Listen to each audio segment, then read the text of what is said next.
Hi everyone, welcome to Earth's Dose of Dharma, and this is your dose of Dharma for today. So let us go to the next blessing. Austerity, tapo. Austerity is the next blessing. So what is austerity? Austerity is a term for restraint of the sense faculties. It is so called because of burning up such state, such as longing and dejection. Or it is energy because it burns up laziness. A person who possesses this quality is called Austerity, right? So this is understood as a blessing because it is a cause for abandoning longing and other obstacles, and for obtaining the jhanas and other attainments. So this is especially relevant for yogi, but we can see. Let us see how the normal lay people can live up to this also. So restraint of the sense faculties, there are two types. One is like some practitioners, like some monastics, they lower down their eyes and do not let their eyes anyhow see. They will just pay attention to the road in front of them, and they just don't care about any other thing, And also, whatever that their ears they hear, they don't attach to it. They just, if there's something unsuitable to hear, they just go away. So one way of a sense faculty is to keep it restrained and avoidant. Right? So there was one practitioner in Sri Lanka. This was many years ago, when Buddhism was very prevalent in Sri Lanka. So there was one monk. He kept his sense restraint very well. So well that he didn't even know who was the face of the ones who offered the food to him. Alright? Now, in some countries, you may take it as, oh, isn't this very rude? But for those who understand that these monastics, they are practicing for the benefit of themselves, they are practicing for the purification of their mind, for the benefit of themselves and the rest of the beings.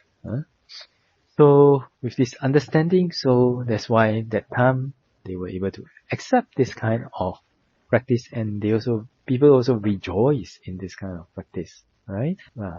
Then at that time, some things happen, and after that, the king wanted to invite him to go to the king's garden, and then he didn't want to go, and the king ordered all the breasts of all the women in the country to be covered. That means no baby can drink milk. Then this monk thought, oh, let no people be perished because of me. So he went there, and then no matter whether it was the king or the queen, he says, long live the king, like that. Then the king asked, oh, why do you do that? Then the monk said, oh, because I know that I have come on the invitation, but because of my keeping my practice of the sense faculties, so that's why I just pay respect to the king, like that. Then the king, after that, actually the king wanted to invite him to stay in the garden to offer and to support him, but seeing that he was not happy, so he allowed him to go back to his cave. So this is one way of restraining the sense faculties. Another type is they do not restrain that much, but whatever that they see, hear, smell, taste, touch, get in contact with physically through the sense of touch, they always check their mind not to let defilements overwhelm them.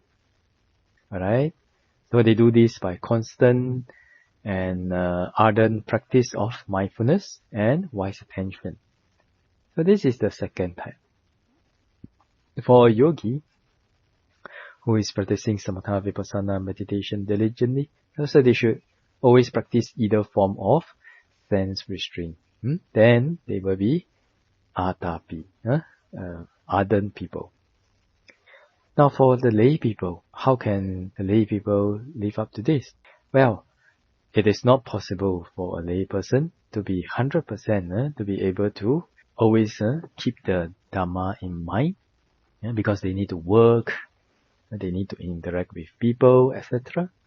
But it is good for lay people if, whenever they have time, then they let their mind abide in whatever Dharma subject that is purifying and comfortable for them in their life. For example, if they're at the red light, they're waiting for the green light. While waiting for the red light to turn to green light, they can send loving kindness to themselves and to others on the road. And then when it's time to go, then they let go of the loving kindness and they just go and concentrate on their driving. And then when they stop again, they abide in loving kindness again. So this is one example. And when they go to office, when they see people, before they go to the office, they are sending loving kindness to the people. And when they go to the office, they send loving kindness to all the colleagues, all the bosses, and the future potential clients of the company. So this is one way that one can live up to this tapo, austerity. And actually for the lay people, when they do this, you feel that they will be more grounded. The mind does not flutter around, does not fly around that easily. They will have less restlessness and they can get calm very easily, more easily than if they do not do it. Okay, when they practice meditation. That is why this is a blessing, because it is a cause for abandoning longing, abandoning attachments to sense objects and other obstacles. Other obstacle means other defilements also. And a cause for obtaining the jhanas, because when one keeps their sense faculties restrained, then they have less sense contacts. When they have less sense contacts, then a lot of defilements that arises depending on the different contexts between the objects and the senses will not arise. Or if they follow the second type of sense restraint, strong mindfulness and one wise attention helps to prevent or to purify the defilement that has arisen. Like that.